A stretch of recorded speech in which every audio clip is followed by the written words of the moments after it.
Journey बहुत आसान तो नहीं थी, बट यस, आपको लाइफ में कुछ भी इतनी आसानी से अगर मिल जाए तो सक्सेस स्टोरी कैसे बनेगी यार, राइट? तो आज बताती हूँ मेरी स्टोरी।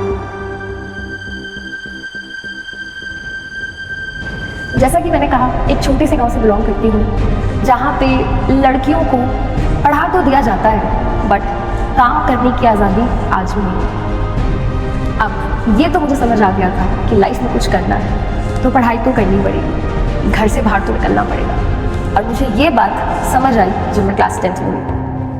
अब तक मैंने अपने स्कूल में यही माहौल देखा था कि टॉपर्स को टीचर्स का, पेरेंट्स का अप्रिसिएशन मिलता है, और जो बच्चे कुछ नहीं कर पाते, जो पढ़ाई में अच्छे नहीं होते, उनको पेरेंट्स को, टीचर्स की डांट मिलती है। बट क्यों कोई बात नहीं करता हम जैसे बच्चों की जो एवरेज है?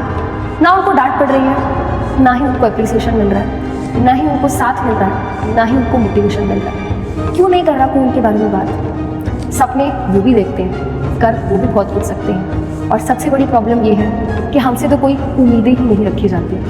तो मेरा भी ये हाल था, मेरे घर वालों को भी मुझसे कोई उम्मीद नहीं थी। सो कैसे बन गई मैं टीचर? एक इंटरेस्टिंग बात बताती हूँ। जब मैं क्लास 10 से क्लास 11th में गई तो हमें स्ट्रीम चूज़ करनी थी।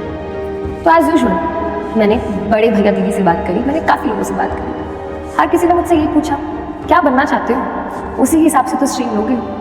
मैंने कहा, क्या बनना चाहती हूँ ये तो मुझे नहीं पता, बट हाँ ये पता है कि क्या नहीं करना।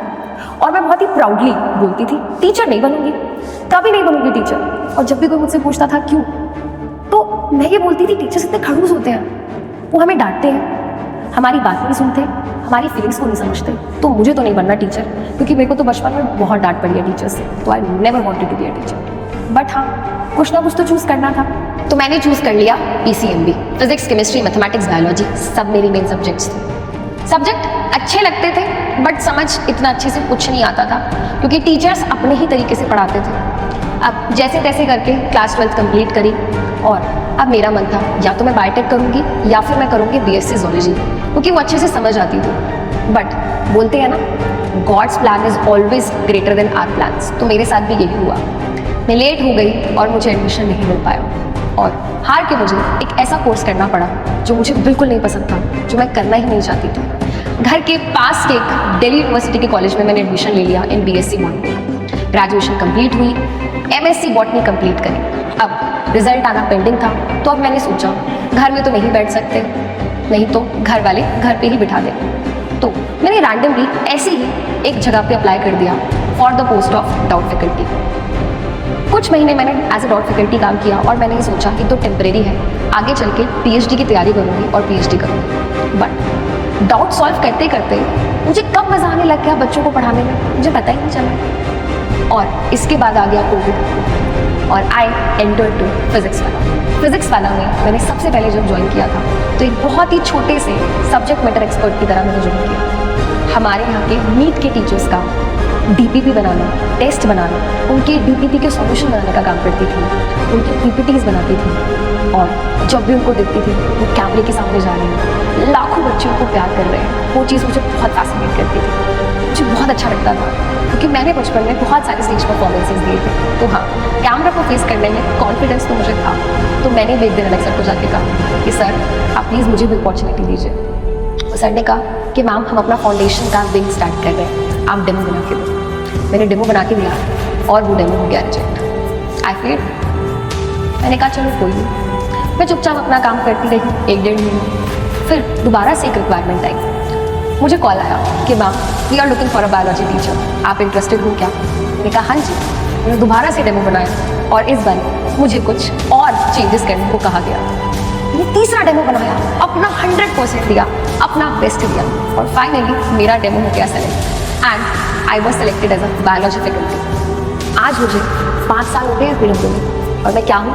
एक टीचर। वो कहते हैं ना, क्यों डरे जीवन में कि क्या होगा, कुछ नहीं होगा तो तजुर्बा होगा। तो वो एक्सपीरियंस जो मैंने किया एज अ डाउट फैकल्टी, आज मुझे रियलाइज़ होता है कितना ज़रूरी था, कितना ज़रूरी था वो डेली का 70 किलोमीटर का अप डाउन, कितना ज़रूरी था वो महीने की 10,000 की नौकरी मेरे लिए। क्योंकि अगर मैं एज अ डाउट फैकल्टी वहाँ नहीं जाती तो मुझे कैसे पता चलता कि कितना पसंद है मुझे बच्चों के आसपास है, मुझे कैसे पता चलता कि बच्चे क्लास में हाँ तो कर देते हैं, सब समझ आ गया, बट अंदर ही अंदर उनके मन में बहुत डाउट्स रह जाते हैं जो वो डरते हैं अपने टीचर्स से शेयर नहीं कर पाते।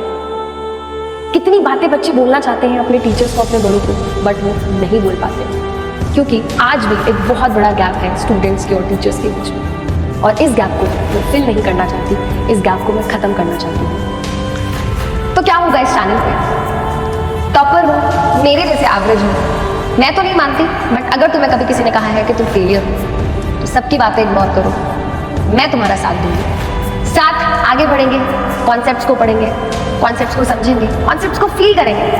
कहते हैं ना, टीचर वो नहीं होता जो सब्जेक्ट को पढ़ाता है, टीचर वो होता है जो सब्जेक्ट को फील कराता है। तो बेटा मैं आ गई हूँ अपना ये चैनल लेकर, चलिए अपनी जर्नी शुरू करते हैं। और हमेशा याद रखना, किस्मत ना हमें सिर्फ मौका देती है, बट मेहनत सबको चुका देती है।